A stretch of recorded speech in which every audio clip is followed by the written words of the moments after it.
Hello students, आज આપણે પાઠ 11 ખેતીમાં ભાગ 3 સમજીએ। તો કે આપણે આમાં સિંચાઈની ઉન્નત સગવડો વિશે જોઈએ। તો પહેલા આપણે નહેરો જોઈએ।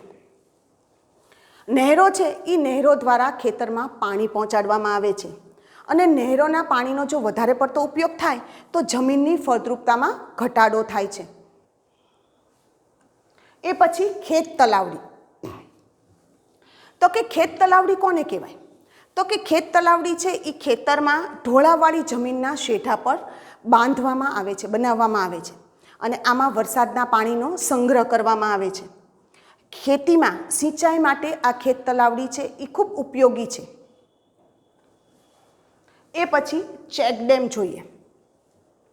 तो कि चेकडेम छे ई नदी झरणानुं पाणी छे ई वही जतुं अटकाववा माटे तेने आगळ पाको बंध बांधी अने बांधवामां आवे छे। जो तमने अहींया चित्रमां बताड्युं छे।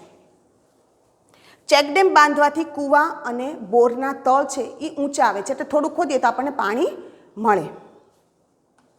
એ પછી ટપક સિંચાઈ પદ્ધતિ।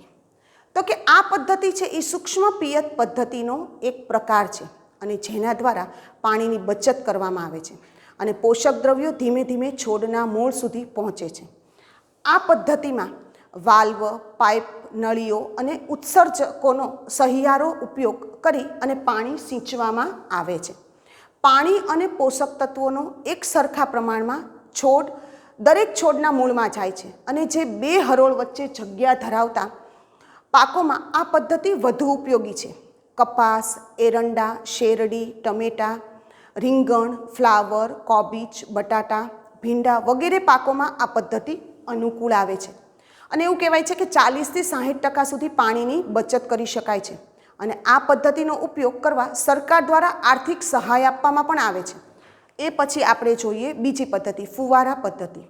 તો કે ફુવારા પિયત પદ્ધતિ છે એ કૃષિ, પાક, લોન અને કુદરતી ઢોળાવ એટલે કે ગોલ્ફ કોર્સ અને એવા અન્ય વિસ્તારોમાં આ ઉપયોગી છે। આ સાધનનો ઉપયોગ ઠંડક અને ધૂળની ડમરીને બેસાડવા માટે પણ થાય છે।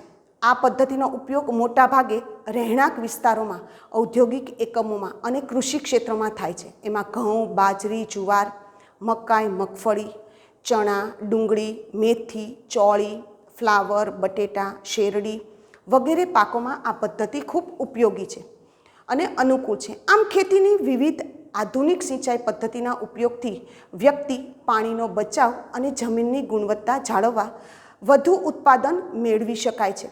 તો સ્ટુડન્ટ્સ, આપણે આ ખેતીનો પાઠ અહીં પૂરો કરીએ છીએ। Thank you.